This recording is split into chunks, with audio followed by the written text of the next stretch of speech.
doing down there?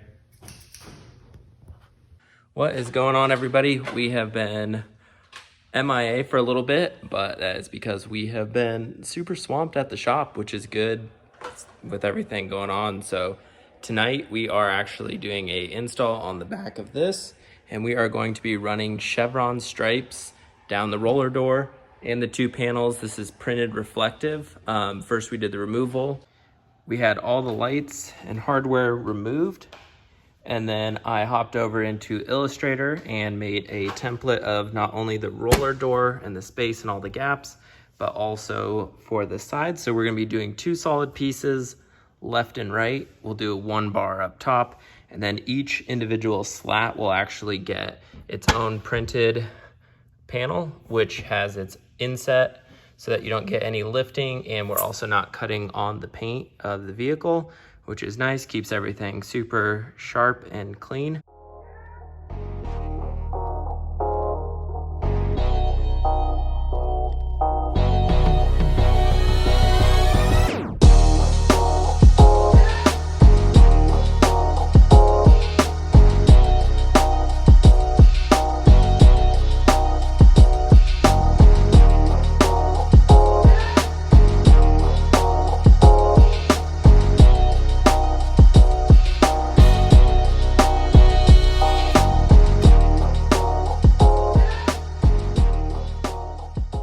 So you can see we've got most of the roller door installed. Here we have the bolts for the hardware that holds the latch. So we actually have this piece going to be in two pieces. With this vinyl, what we're using is the 3M Scotchlite, and it's the 680 CR. And what's important about that, if you get really close, you can see that little bit of a checkered pattern. Those are air egress, and that is what makes this film awesome. So what we've done, we use the 680 CR white, and we print it. We use the Eco Solvent ink, and we run ours on fast or high speed. That way you maintain most of the reflective property, and the ink is actually more translucent. And what I'm doing when I'm lining all of these up is just going from the top one all the way down. And it's really important with this, especially if you're not using transfer tape, is to, when you're removing the backing, make sure that you do not pull hard on any part so that you're not stretching the material. If you're worried about that, you can go ahead and add transfer tape to this. You're also going to want to make sure that you have a brand new squeegee so that you're not scratching the laminate on this. This is also just a basic 3M laminate. What we have learned over the last few years of doing installs like these is the material is what makes the job. Number one, it'll look amazing. Your customers will be happy, but you as an installer, you as a business, you will be so much more profitable because you are using material that is easy to use, material that you're not going to have to go back and fix and replace. So if someone comes to you and wants the cheapest material, the cheapest install, well, cheaper material takes longer to install.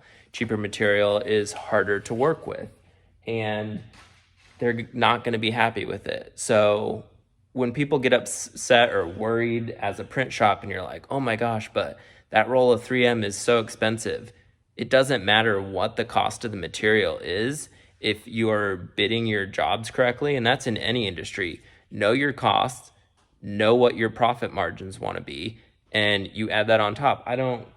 It wouldn't make a difference if the roll cost me $1 million. I would still use it as long as I charged accordingly and it covered the cost of the material plus the labor and all the stuff to install. So when people try to cut corners, especially in the vinyl industry, you're just making it hard on yourself, and it's okay to use the good stuff, and it works. So I wanted to share that. This is the stuff we've been using, the 680 CR, so easy to install.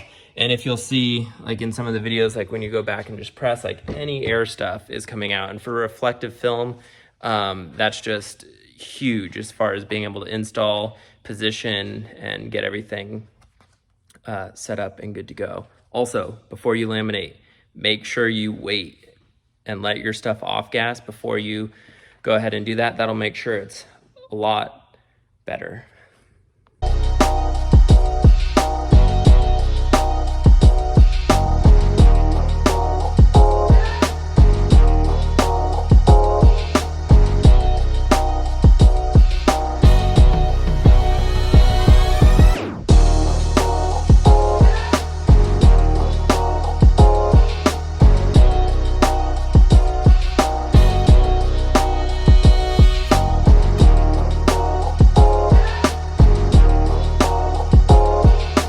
Really good example of the air egress. Obviously here on this top one, we've left a spot for the air to escape, but you can just see these air channels on this. And I mean, that's what you're paying for. You're paying for the ease of install, the durability, the reliability, the other abilities. I just love this vinyl.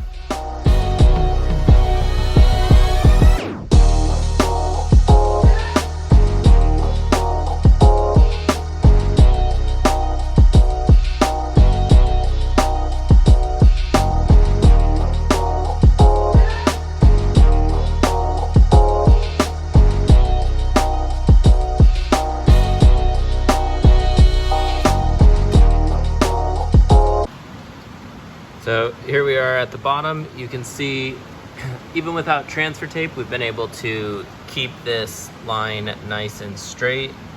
Sorry, it's a little loud. It is pouring rain out, but we are going to finish this up.